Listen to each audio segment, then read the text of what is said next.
So I felt like if the Ravens won, Harbaugh's staying. Ravens lose, Harbaugh's gone. Ravens lose, it was announced yesterday at 5 o'clock in the afternoon that Harbaugh had been fired.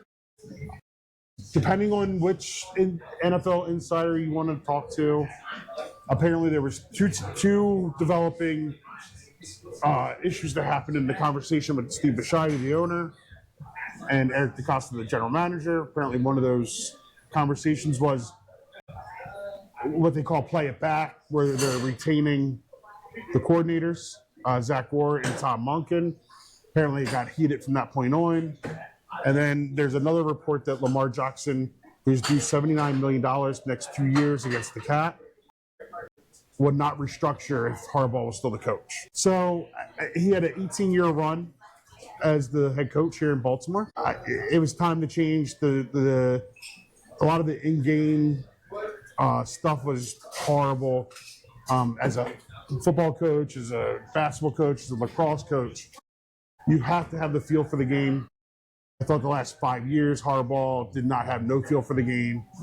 A lot of spoiled opportunities, a lot of clock management issues, long timeouts at the wrong point, challenging calls over 2 yards, just not having any kind of clue what was going on. Ravens this year failed in all three phases of the game: offense, defense, and special teams. There was no corrections. He claimed to know what the game plan was. I'm sure he did. I just don't know. I think the message got stale.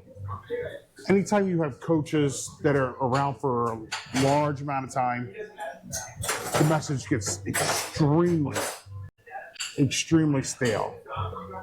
And sometimes having a voice come in from the outside, you kind of like change the philosophy and everything else. This is where I'll bring in Justin, who's probably didn't take me seriously the other day when we were working together. And I go, oh, the Ravens missed a kick.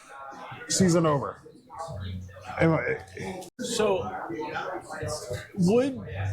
I am not a sports fan by any means. So I'm speaking, I feel as like a very small denomination of personnel. But as a non-sports fan, sure, you knew John Harbaugh.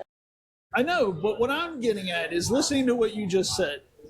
Would you be having the same conversation had they won? Or is this a pile-on because you feel like you have the number one quarterback in the league, you have a great team, and we've lost, and I think the TV just said that we were 8-9 for the year. Correct. That was after a 1-5 start. Sure, but would you still be having that exact conversation had he won?